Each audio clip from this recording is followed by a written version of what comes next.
நம்ம என்ன பண்ணிட்டோம், வெறும் 3000-4000 ஆண்டுகள்லயே அப்படியே உள்டாவா வாழ ஆரம்பிச்சிட்டோம்.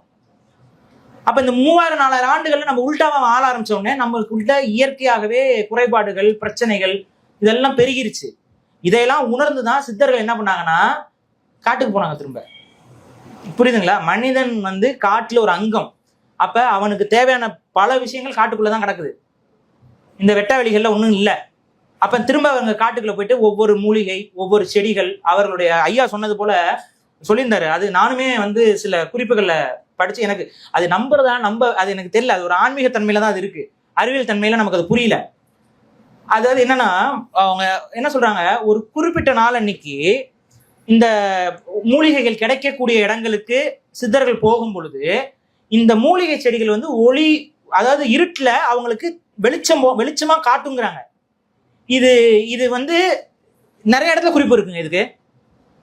இதுக்கு ஒரு இடத்துல 2 இடத்துல இல்ல, ஒரு பல இடங்கள்ல நமக்கு சித்த பாடல்கள்ல, அதுக்கப்புறம் நம்மளுடைய அன்றாட இந்த சங்க இலக்கியங்கள்ல இருக்கக்கூடிய சின்ன சின்ன குறிப்புகள் எல்லாம் எடுத்து பார்த்தா இந்த மாதிரி மூலிகை தன்னைத்தானே வெளிக்காட்டி கொள்ளும்லாம் ஒரு தன்மையெல்லாம் அது நமக்கு அப்படி தெரியுமா இல்ல அது என்னன்னு நமக்கு புரியல. ஆனா அப்படி அந்த ஒரு பதிவு ஐயா கூட சொன்னார். அதை அவர் பேசும்போது அது ஒரு மாதிரி ஒளிர் விடும் அப்படின்ட்டு.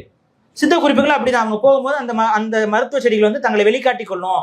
அதே போல அதை கிள்றதுல அது முறைமை இதெல்லாம் இருக்கு. இது எவ்வளவு கிள்ளணும், எப்படி எடுக்கணும், அந்த இலைகளை எவ்வளவு விட்டு வைக்கணும், அதெல்லாமே ஐயா சொன்னார்.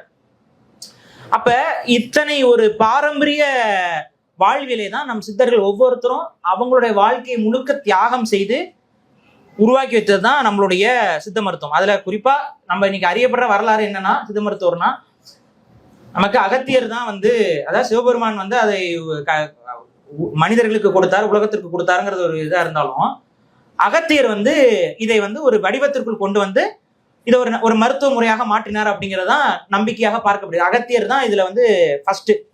அதுக்கு அடுத்து அப்புறம் நிறைய பேர் குறைக்கிறதுன்னு நிறைய பேர் வரிசைக்கா வராங்க.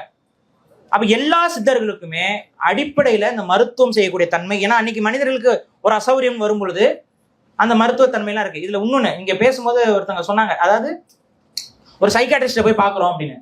ஆனா ஆக்சுவலா சித்த மருத்துவத்துல சைக்காட்ரிஸ்ட், டென்டிஸ்ட் இது மாதிரிலாம் அதுக்கு தனியெல்லாம் இல்லை.